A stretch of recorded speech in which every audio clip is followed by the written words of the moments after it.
I feel like everyone else in this country today, utterly devastated. You know, how difficult things were for her from time to time. I'm sure we can only guess at, but the people everywhere, not just here in Britain, everywhere, they kept faith with Princess Diana. They liked her, they loved her. They regarded her as one of the people. She was the people's princess. I have a dream that one day this nation will rise up and live out the true meaning of its creed. We hold these truths to be self-evident, that all men are created equal. That any of us would exchange places with any other people or any other generation. The energy, the faith, the devotion which we bring to this endeavor will light our country and all who serve it. And the glow from that fire can truly light the world. And so, my fellow Americans, ask not what your country can do for you.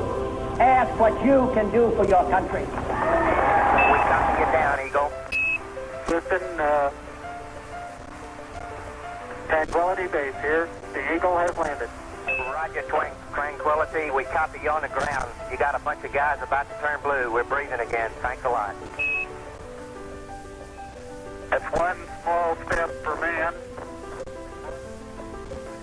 one giant leap for mankind. All free men, wherever they may live, are citizens of Berlin.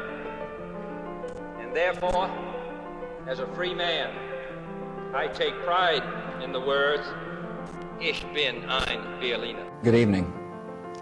Today, our fellow citizens, our way of life, our very freedom came under attack in a series of deliberate and deadly terrorist acts. The victims were in airplanes or in their offices, secretaries, businessmen and women, military and federal workers, moms and dads, friends and neighbors. Thousands of lives were suddenly ended by evil, despicable acts of terror. The pictures of airplanes flying into buildings, fires burning, huge structures collapsing, have filled us with disbelief, terrible sadness, and a quiet, unyielding anger. This important and special ceremony marks a moment of both change and continuity in Hong Kong's history. It marks, first of all, the restoration of Hong Kong to the People's Republic of China under the terms of the Sino-British Joint Declaration of 1984, after more than 150 years of British administration. The motorcade is coming by here. I can see many motorcycles coming by now, police motorcycles. Just had a call on the radio for all units along Industrial to pick up the motorcade. Something has happened here. We understand there has been a shooting. The presidential car coming up now. We know it's the presidential car. You can see Mrs. Kennedy's pink suit. There's a Secret Service man, spread eagle over the top of the car. We understand Governor and Mrs. Connolly are in the car with President and Mrs. Kennedy. We can't see who has been hit, if anybody's been hit, but apparently